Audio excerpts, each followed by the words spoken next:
함께 나눌 하나님 말씀은 누가복음 15장 25절에서 32절까지 말씀 교독하겠습니다. 누가복음 15장 25절에서 32절까지 말씀입니다. 제가 먼저 읽습니다. 마다들은 밭에 있다가 돌아와 집에 가까이 왔을 때에 풍악과 춤추는 소리를 듣고 대답하되 당신의 동생이 돌아왔음에 당신의 아버지가 건강한 그를 다시 맞아들이게 함으로 됨으로 인하여 살찐 송아지를 잡았나이다 하니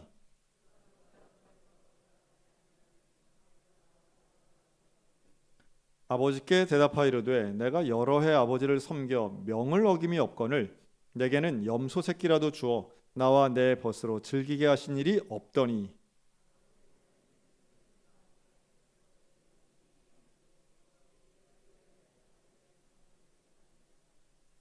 아버지가 이르되 예 너는 항상 나와 함께 있으니 내 것이 다 내 것이로되 이 내 동생은 죽었다가 살아났으며 내가 잃었다가 얻었기로 우리가 즐거워하고 기뻐하는 것이 마땅하다 하니라. 아멘.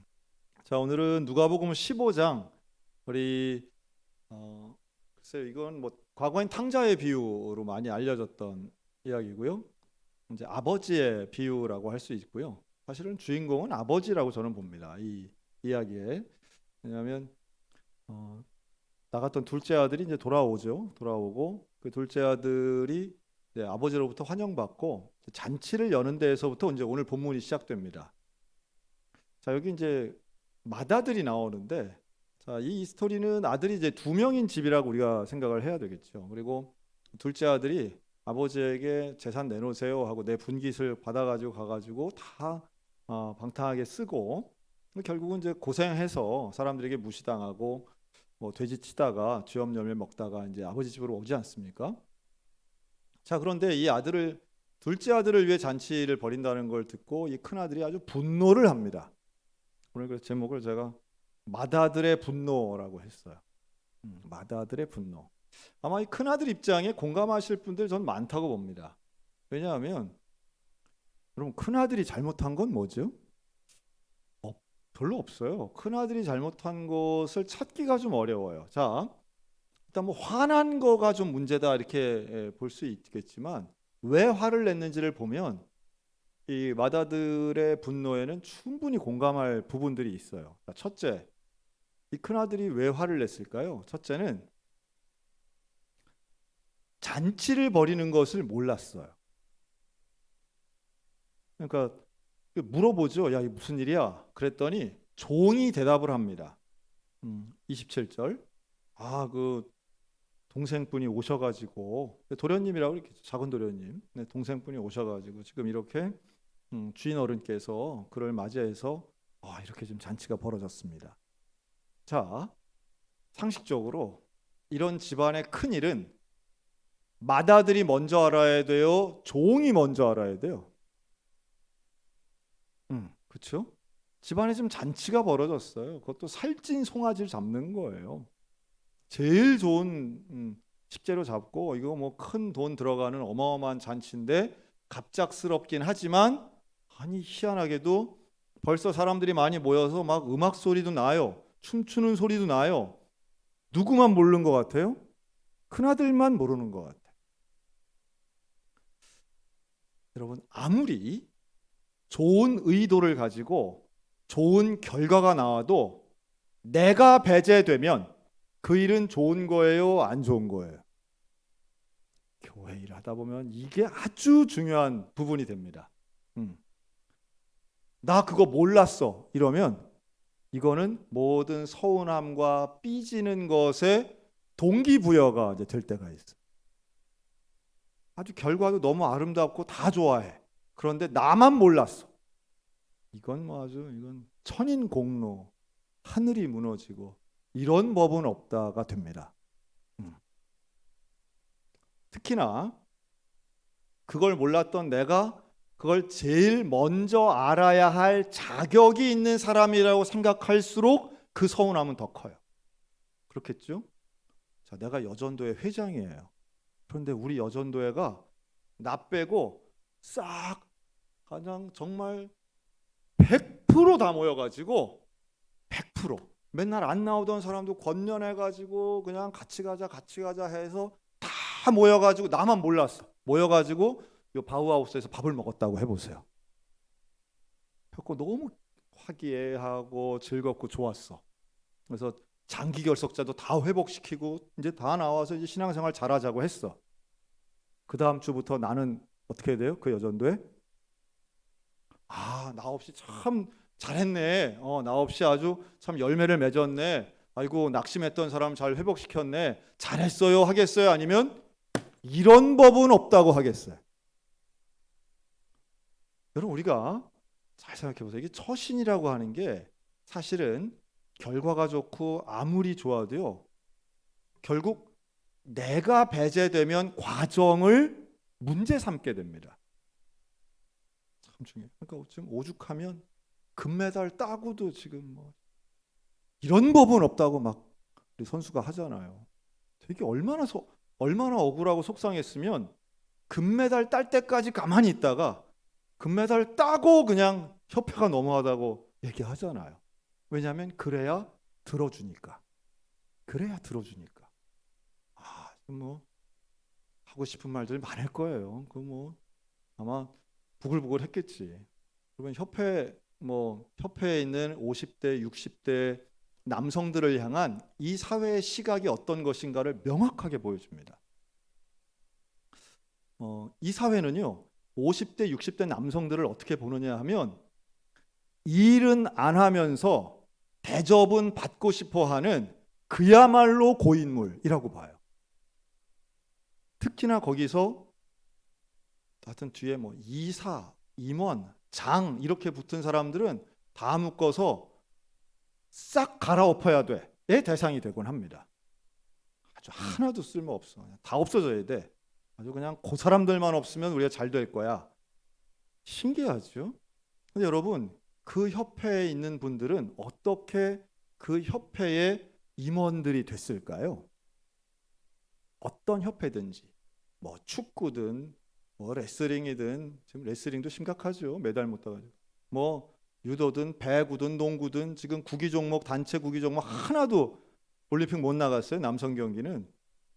협회 싹 갈아엎어야 된다는 얘기를 막 하잖아요. 그런데 그 임원이 되신 분들은요, 평생 그 종목을 위해 헌신하신 분들이에요. 사실은 선수가 되었건 관계자가 되었건 뭐 다른 코치나 다른 방법이 되었건 참 억울하죠. 그 자리까지 가기 위해서 자기가 얼마나 애를 썼는데 그 이제 와서 이제 20몇 살짜리한테 지금 한 소리 들었다고 그냥 이게 원수가 돼가지고 다 나쁜 놈 소리 들으니 또 얼마나 더 억울하게 할까 하는 생각도 들어요.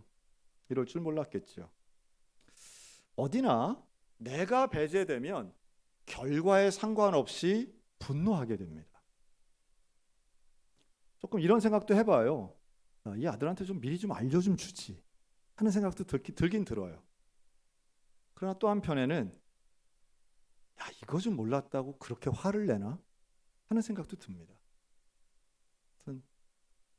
우리 교회도 저 모르게 하는 거 참 많아요. 네. 저 모르게 하는 것들 많습니다. 저 목회하면서 그런 거 참 많이 경험해요. 담임 목사가 다 알아야 되는가라고 질문하실 수 있지만 또 그것도 모르냐고 하시는 분들도 있고요. 어떻게 목사님 몰래 그런 거 할 수 있냐고 하시는 분들도 있습니다. 중요한 건 의도와 결과를 저는 잘 보는 거죠. 저는 오히려 이 이야기에서 정말 우리가 지켜봐야 될 사람은 결국 아버지의 시각이에요. 아버지. 이 큰아들은요, 너무도 합당한 분노를 하고 있어요. 너무도 합당한 분노예요. 왜 내가 모르다니 말이 되나? 그렇지. 큰아들이 모르면 안 되지. 근데 몰랐다고 또 뭐 저렇게까지 화를 내나? 똑같은 거죠. 자, 두 번째가 있습니다. 두 번째 이 아들이 화를 내는 또 하나의 근본적인 이유는 바로 형평성과 정의의 문제예요. 특히 요즘 같은 공정가치가 중요하게 여길 때에 바로 이 공정이라고 하는 건 형평성과 정의예요.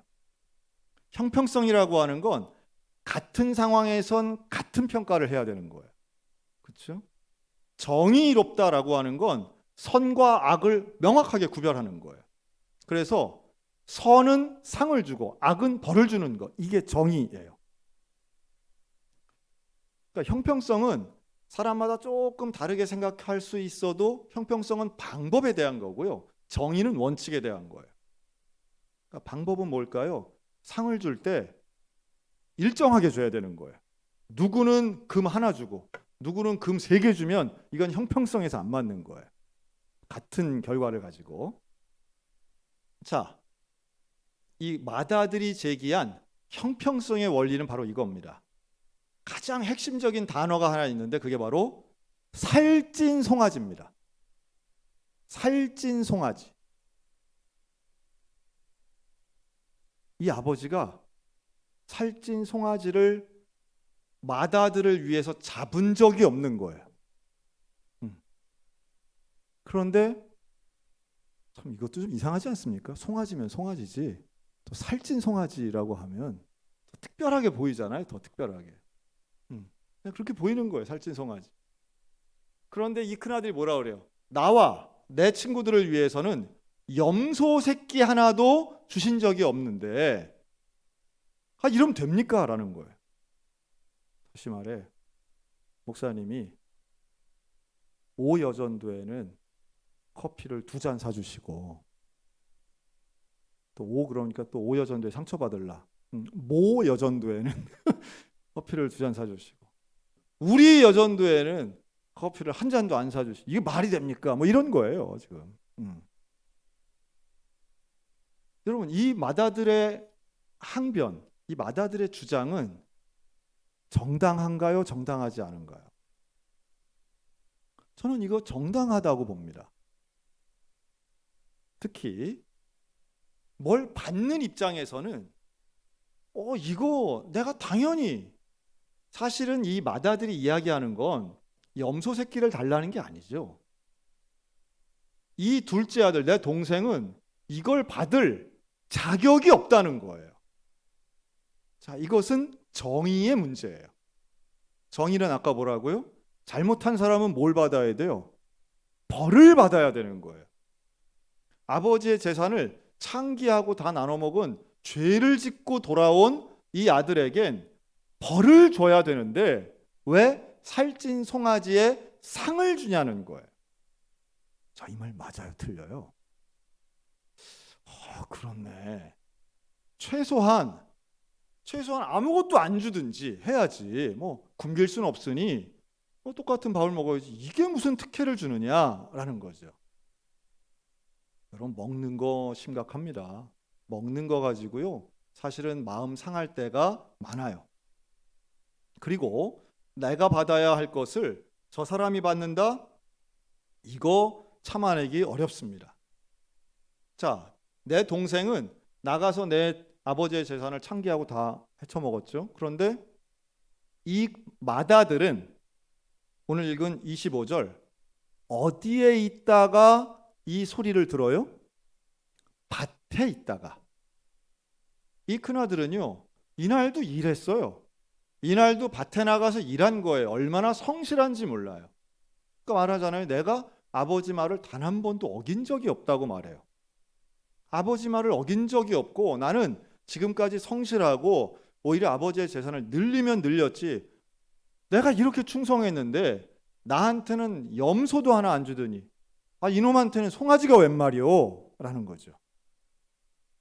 저는 신앙생활을 하면서 이제 어릴 때부터 그런 질문, 요 질문은 지금도 좀 많이 하는 것 같아요. 여러분 예수 그리스도를 죽기 직전에 믿어도 구원 받아요? 안 받아요? 그래도 구원 받죠. 이론적으로 보면 평생을 내 하고 싶은 대로 죄 짓고 뭐 그냥 방탕하고 거짓되게 살고 주일날 교회 한 번도 안 나가고 그러다가 한 89.7세쯤 돼가지고 이제 한번 교회 한번 나가볼까 하고 나가서 세례받고 예수님 믿습니다 하고 한 2달 있다가 돌아가셨다고 한번 해보세요. 그러면 그분이 가는 천국하고 평생을 이렇게 그냥 수요일 저녁까지 나와가지고 우리 진민이, 의구 얘들 찬양 인도해. 뭐 그렇다고 쟤네들이 딱히 그렇게 착하게 사나 하는 건 또 조금 다르긴 한데, 수요일날 어디 엉뚱한 데 안 가고 예배 드리고 이걸 평생 한다고 한번 생각해 보세요. 그런데 교회 봉사도 안 해, 선교도 안 해, 전도도 안 해, 뭐 11조 평생 한 번도 안 드려. 그런데 그런 사람하고 어떻게 나하고 똑같이 구원받는가? 난 이거 전 중학교 때부터 억울하게 생각했던 사람입니다. 그런데 그때 저에게 아주 신세계를 열어줬던 목사님이 한 분 계세요. 천국에 가면 주소가 다르다는 거예요. 평생 헌신하고, 그때 할렐루야 기도원 이런 데서 들었던 설교가 다 그런 거예요. 우리가 하면 헌금 많이 하면 우리는 맨션에 산다는 거예요. 맨션에. 거기도 초가집이 있고 거기도 더운물 안 난다. 지금도 기억나. 더운물이 안 나오는 집이 있대. 천국에. 아마 마지막에 하는 사람은 그런 집 가서 사는 거고, 우리는 제일 좋은 집 가서 그냥 기사 딸린 집에 산다는 거예요. 그러면 내가 마음이 좀 편하다. 그렇지. 내가 평생 신앙생활해서 하나님 나라 가 구원받는데 그럼 그 정도는 돼야 뭐가 좀 차등이 있어야지 그 안에서. 어떻게 똑같아? 졸다 깨가지고 요것만 듣고 또 천국 차등론으로 이렇게 가시면은 저는 이제 큰일 납니다. 큰일 나요. 요것만 또 딱 동영상에서 요것만 잘라가지고 갔다가 이제 신고하면 저는. 그런데 그게 아니잖아요. 그런데 그게 아닌 거예요. 뭐가 아니냐 하면 천국엔 차등이 없어요.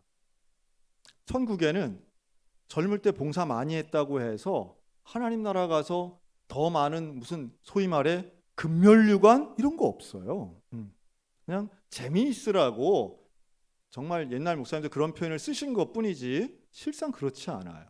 구원받으면 그 자체가 이미 최상의 것이지 구원 안에 등급은 없습니다. 자, 그렇다면 이 마다들의 마음을 가지고 한번 생각해 보세요. 나는 어디 가서 재산 방탕하게도 안 하고 나는 성실하게 일하고, 아이 저놈은 저렇게 가서 상기들이랑 놀고 그냥 술 마시고 뭐 다 지하고 싶은 거 다 하고 돌아왔는데도 살찐송아지를 받아? 야, 이거는 뭔가 불합리하다. 이건 정의롭지 않다. 이거는 잘못했으면 혼을 내고 벌을 줘야 되는데 도대체 처벌은 어디 가고 온정주의만 있느냐라고 말할 수 있는 대목이라는 거죠. 자, 이제 이 이야기의 주인공 아버지를 한번 볼까요? 이 아버지는요, 처음부터 끝까지 일관성이 있는 태도를 보입니다. 어떤 일관성이 있냐 하면 단 한 번도 화를 내지 않아요. 화를 낼 만한 포인트가 3번이나 있어요. 첫째는 이 작은 아들이 와서 재산 나눠달라고 할 때, 이거 화내야 되지 않겠습니까? 야, 내가 너를 아는데 어디 달라고 그래? 그리고 어디 유산을 미리 달라고 그래? 그런 건 없어 하고 화내고 거절해도 끝이에요. 그런데 이 아버지는 화내지 않고 이 둘째 아들에게 그대로 줍니다. 물론 절반을 준 건 아니에요. 둘째 아들의 분깃이라고 하는 건 아무리 많이 잡아도 큰 아들의 반 이하예요. 즉 3분의 1 이하예요. 어떤 신학자들은 10분의 1이라고도 말할 수도 있어요. 근데 이걸 화내지 않고 그대로 준다는 거. 이게 첫 번째 포인트고요. 두 번째, 이 아들이 돌아왔을 때 사실은 화낼 수 있어요. 거 봐라 이놈아, 내가 뭐라고 그랬느냐, 너 이놈의 자식 하고 화낼 수 있어요. 그런데 화내지 않아요. 오히려 그를 끌어안고 가락지를 끼우고 뭐 눈물로 환영해요.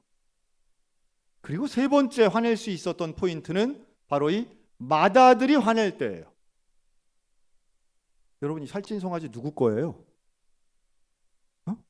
살찐송아지 누구 거예요? 아버지 거잖아요. 야, 이 자식이 어디 싸가지 없이 아버지한테 이런 말을 해. 내가 내 거 가지고 지금 소를 잡든 돼지를 잡든 네가 뭔 상관이야? 할 수 있잖아요. 내가 뭐 너한테 뭘 돈을 내라고 하냐, 뭘 하라. 내가 내 거 잡는데 너는 막 밭에 가. 다시 밭으로 가. 여기 있지 마. 여기 내 집이야. 너 가 임마. 이럴 수 있잖아요. 그런데 이 아버지는 이 큰아들에게 어떻게 하는지 잘 보세요. 큰아들이 풍악 소리 듣고 춤추는 소리를 듣고 종들에게 물어보고 막 화를 내는 그 순간에도요. 28절, 그가 노하여 들어가지 않으려고 할 때에 아버지가 28절 마지막 나와서 권합니다. 권해요. 권한다 하는 것은 부드럽게 말한다는 거예요. 참 놀랍죠? 이 아버지가 보여주는 일관된 유순한 태도를 볼 수 있어요. 화내지 않아요. 여러분, 제가 화평한 가정에 있는 공통점이 뭐라고요? 성인 자녀가 있는 집안에 화평을 이루고 화목한 가정의 공통점 하나만 꼽으라면 뭐라고요? 화내지 않는 아버지. 화내지 않는 아버지. 왜 그래요? 엄마는 100번을 화내도 자식이 그렇게 심각하게 상처받지 않아요. 근데 신기하게도 아버지는 한 번만 화내도 자녀들은 큰 충격으로 받아요. 너무 신기하죠? 그 아버지 억울해서 어떻게 살아요? 화 안 내고 이거 어떻게 살아? 그런데 이 아버지를 보시라는 거예요. 이 아버지. 이 아버지가 화를 내지 않아요. 이 아버지의 시각이 바로 하나님의 시각입니다. 그리고 오늘 우리가 가져야 할 너무도 위대한 교훈이에요. 권해요. 이 큰아들을 향해 권해요. 큰아들한테 혼내지 않아요. 도대체가. 이 아버지가 무능력하기 때문일까요? 겁쟁이길 때문일까요? 아니면 판단력이 없기 때문? 전혀 그렇지 않죠. 이 아버지가 대답을 합니다. 뭐라고 말을 하느냐 하면 권해서 이야기를 하는데, 야, 31절, 너는 항상 나와 함께 있으니, 참 위대한 이야기죠. 한번 따라할까요? 내 것이 다 네 거야. 이렇게 이야기해요. 화내지 않고 권면을 하는데, 야, 무슨 염소 새끼 송아지 한 마리 가지고 그래. 이거 다 네 거야. 다 네 거야. 그리고 왜 둘째 아들을 벌 주지 않았는가를 설명해요. 저는 이 설명이 오늘 우리들 모두에게 좀 깨달음으로 있었으면 좋겠습니다. 여러분, 하나님은 죄를 보고 그냥 넘어가시는 분은 아니세요. 죄에 대해 반드시 죄값을 묻는 분이세요. 그런데 큰형이 볼 때는 죄값이 안 치러졌어요. 그런데 아버지가 볼 때는 이 죄값이 치러졌는데 32절, 이 내 동생은 죽었다가 살아났다. 죽었다가 살아났다는 거예요. 그럼 실제로 부활한 거예요? 아니죠. 이 둘째 아들은 죽을 고생을 했어요. 큰 아들은 내 동생에게 어떤 일이 일어났는지를 잘 몰라요. 알고 싶지도 않아요. 그게 상관없다고 생각해요. 무슨 고생을 했건 어떤 어려움을 당했건 그거 상관없어. 내 아버지 재산을 축낸 나쁜 놈이야. 여러분, 이게 바로 형제의 한계입니다. 형제는 허물을 봅니다. 허물을 보면 심판만 생각해요. 그런데 아버지는 맥락을 봅니다. 과정을 봐요. 허물도 있지만 그가 겪은 아픔과 고통과 고난을 봅니다. 이미 이 둘째 아들은 죽었던 아들이에요. 다시 말해 자기가 잘못한 것 이상으로 이미 벌과 심판을 받았다고 이 아버지는 인정하시는 거예요. 그러니 그 증거가 바로 돌아온 거예요. 돌아온 거예요. 하나님 아버지는 그 과정을 다 아세요. 그가 어떤 마음으로 왔는지를 아세요. 나를 품꾼의 하나로 써달라고 할 때 이미 그것이 회개였음을 알아요. 회개한 사람은 온전해집니다. 회개한 사람은 그 이전의 상태로, 죄 짓기 이전의 상태로 하나님께서 인정해 주시는 거예요. 죄가 없는 것처럼 인정해 주시는 거예요. 여러분, 그 표현이 하나 더 나와요. 바로 이 온전해진 것을 뭐라고 말하느냐 하면, 이 큰아들이 종에게 물었을 때 이 종이 놀라운 이야기를 하나 하는데요. 27절 한번 볼까요? 자, 27절 우리 다 같이 한번 읽습니다. 시작. 대답하되 당신의 동생이 돌아왔음에 당신의 아버지가 건강한 그를 다시 맞아들이게 됨으로 인하여. 자, 이 둘째 아들을 뭐라고 표현하냐 하면 건강한 그라고 말합니다. 건강한 그. 여러분 이미 건강을 많이 잃었어요. 사실은 주염 열매 먹고 뭐 고생해서 몰골이 말이 아니에요. 여기서 말하는 건강하다라고 하는 건 다시 온전해진이란 뜻이에요. 다시 온전해진 거예요.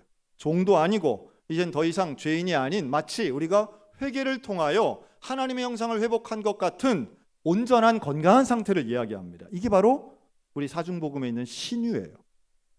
신유는 하나님의 건강함을 회복하는 거죠. 영과 육의 건강함이 함께 회복되는 것입니다.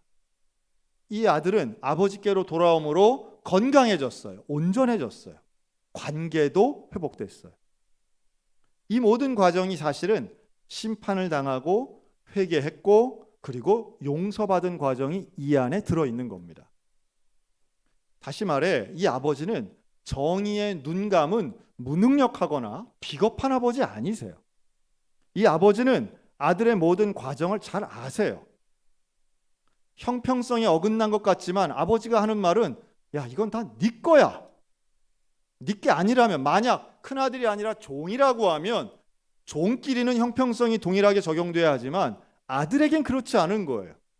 이미 소유권이 다 큰아들에게 있는 이 재산에 아버지가 이야기하는 형평성은 의미가 없는 거죠. 그런데 누구만 착각하고 있는가? 맏아들만 이걸 잘 모르는 거예요.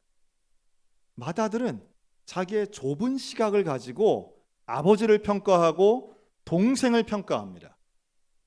그리고 자기의 평가와 이루어지는 결과가 다르니까 분노하는 거예요. 여러분 오늘 우리의 시각이 맏아들의 좁은 소견이 아니라 하나님과 같은 아버지의 시각이 있으시기를 주님의 이름으로 축원합니다. 아버지와 같은 마음이 있어야 됩니다. 아버지와 같은 시각이 있어야 됩니다. 그래서 정말 돌아온 이 둘째 아들 같은 사람을 품어주는 아버지의 사랑이 있어야 돼요. 형평성과 정의를 논하기 전에 영혼을 사랑하는 잃어버렸다가 다시 찾은 그 귀한 사랑의 마음이 오늘 우리 가운데 있어야만 합니다. 형평성은 비교에서 오지요. 정의는 기준이 나일 때에 옹졸해질 수밖에 없습니다. 하지만 비교하지 않고 하나님의 사랑으로 대할 때에 우리는 그 너머에 있는 아버지의 마지막 당부, 그러니 기뻐하고 즐거워하는 것이 마땅하니라. 여러분 맏아들의 심리에 갇히면 기쁨 없는 신앙생활합니다. 항상 형평성을 외치고 정의를 주장하다 보면 기쁨이 사라져요. 그런데 사랑의 시각을 가지고 신앙생활을 하든 가정생활을 하게 되면 화를 내는 대신에 그 맥락 안에서 진짜 기쁨과 즐거움의 잔치에 참여할 수 있게 됩니다. 여러분 저는 우리 성도 모두가 자기를 기준으로 삼아 예민한 인생 사는 대신에 하나님의 시각을 가지고 즐거운 인생들을 사셨으면 좋겠어요.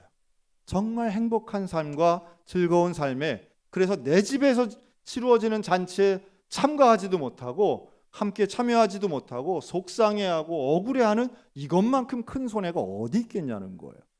매 순간마다 열리는 하늘 천국 잔치, 이 예배의 잔치가 우리 모두에게는 기쁨의 잔치가 되시기를 주의 이름으로 축원합니다. 다 내 것이라고 하는 아버지의 음성이 들리셨으면 좋겠습니다. 예배 시간마다 형평성과 정의보다 하나님 아버지의 사랑을 경험하여 잃어버린 영혼을 품고 하나님 아버지 마음을 품어서 날마다 기뻐하며 즐거워하는 저 여러분들 되시기를 주님의 이름으로 축원합니다. 아멘. 기도하겠습니다.